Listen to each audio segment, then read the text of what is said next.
आज हम एक ऐसे नाम की बात करने जा रहे हैं जो मौत के 6 साल बाद भी पूरी दुनिया को परेशान कर रहा है, और वो नाम है जेफरी एप्स्टीन का। जेफरी एप्स्टीन एक ऐसा व्यक्ति जिस पर नाबालिगों से यौन शोषण करने के गंभीर आरोप लगे हुए हैं, जिसे अपराधी के रूप में पंजीकृत किया गया है। अमेरिका के बड़े लोगों से समझौता कर बड़ी सजा से खुद को बचा लिया था। इसके बाद साल 2019 में उस पर दोबारा नाबालिग लड़कियों का नेटवर्क चलाने के आरोप लगे। जेल में ट्रायल का इंतजार करते हुए उसकी मौत हो जाती है, जिसे आधिकारिक तौर पर आत्महत्या बता दिया जाता है। लेकिन उसकी मौत के बाद भी उससे जुड़ी फाइलें आज भी दुनिया की राजनीति को हिला रही हैं। अब सामने आए हैं करीब 3 लाख नए दस्तावेज, और इसी के साथ मच गया है वैश्विक हड़कंप। इन दस्तावेजों में पीड़िता के बयान, ईमेल, तस्वीरें, छापों में मिली सामग्री और एप्स्टीन नेटवर्क से जुड़े लोगों की जानकारियां भी शामिल हैं। इन फाइलों में अमेरिकी, यूरोप, दुनिया के कई बड़े नेताओं, उद्योगपति और नामी हस्तियों के नाम भी दोस्तों सामने आ रहे हैं यहाँ पर। इसी बीच एक नया खुलासा सामने आया, जिसमें भारत के उद्योगपति अनिल अंबानी के साथ साथ प्रधानमंत्री नरेंद्र मोदी का नाम भी चर्चा में आया है। सोशल मीडिया पर इस समय ईमेल की कॉपी तेजी से वायरल हो रही है, जिसमें लिखा है कि अनिल अंबानी अप्रैल में न्यूयॉर्क आ रहे हैं, और ये भी लिखा है कि प्रधानमंत्री मोदी मई में आ रहे हैं। अब सवाल ये नहीं कि प्रधानमंत्री न्यूयॉर्क क्यों आ रहे थे, प्रधानमंत्री दुनिया भर में आते जाते रहते हैं, लेकिन अब सत्ता के शीर्ष पर बैठे लोगों के नाम, एप्स्टीन जैसे व्यक्ति इसकी बातचीत में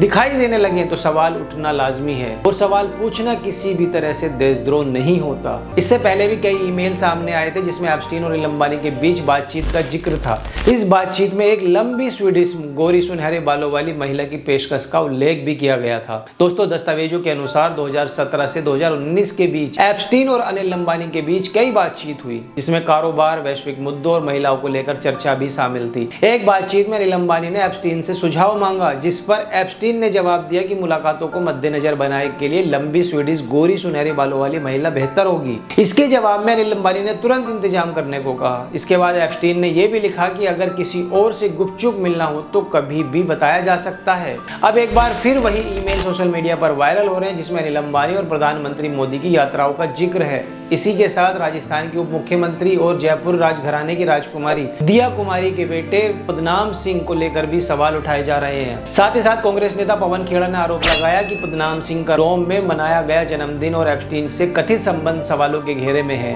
उन्होंने ये भी कहा कि बजट से पहले दिया कुमारी को इन आरोपों पर सफाई देनी चाहिए। हालांकि ये ध्यान रखना जरूरी है कि ये राजनीतिक आरोप हैं, लेकिन लोकतंत्र में आरोपों का जवाब देना सरकार की जिम्मेदारी भी होती है। सवाल यह है कि क्या जवाब मिलेगा या फिर इन सवालों को राजनीति कहकर खारिज कर दिया जाएगा। इन तमाम दस्तावेजों से यह संकेत मिलता है कि एप्स्टीन का नेटवर्क अमेरिका तक नहीं सीमित था, बल्कि वैश्विक सत्ता और अमीर तबकों तक फैला हुआ था। और सवाल उठना स्वाभाविक है, क्या भारत इससे अछूता था? जब भी ये सवाल उठते हैं अक्सर जवाब वही दिया जाता है, ये राजनीति है, अफवाह है या फिर विपक्ष की साजिश। लेकिन लोकतंत्र में सवाल को राजनीति कह देना जवाब नहीं होता। अगर आरोप गलत है तो तथ्यों के साथ उन्हें खारिज किया जाना चाहिए, और अगर कोई संबंध नहीं है तो पारदर्शिता से बात साफ की जानी चाहिए। एप्स्टीन तो मर चुका है, लेकिन उसकी फाइलें आज भी जिंदा हैं, और शायद यही लोकतंत्र की सबसे बड़ी परीक्षा है। सत्ता सवालों से डरती है या उनका सामना करना चाहती है। आज दुनिया एप्स्टीन फाइलों से कांप रही है, और भारत में सत्ता कह रही है कि ये सब राजनीति है।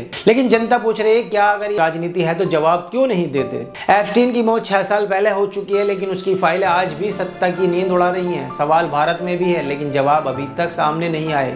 फिलहाल सोशल मीडिया पर वायरल हो रही ईमेल कॉपी को लेकर कई यूजर सरकार और अनिल अंबानी से सवाल पूछ रहे हैं। ये पहली बार नहीं जब अनिल अंबानी का नाम एप्स्टीन फाइल में सामने आया है, इससे पहले भी उनका नाम इन दस्तावेजों में चर्चा में रह चुका है। दोस्तों, इस पर आप क्या सोचते हैं कि जैसे बड़े बड़े राजघराने, बड़े बड़े पॉलिटिशियन के नाम इसमें सामने आ रहे हैं, दिया कुमारी जी का भी नाम सामने आया, उनके बेटे का नाम सामने आया, तो आप इस बारे में क्या सोचते हैं? अपनी राय कमेंट बॉक्स में जरूर दीजिए। वीडियो पसंद आए तो लाइक कीजिए, चैनल को सब्सक्राइब कीजिए। जय हिंद, जय भारत।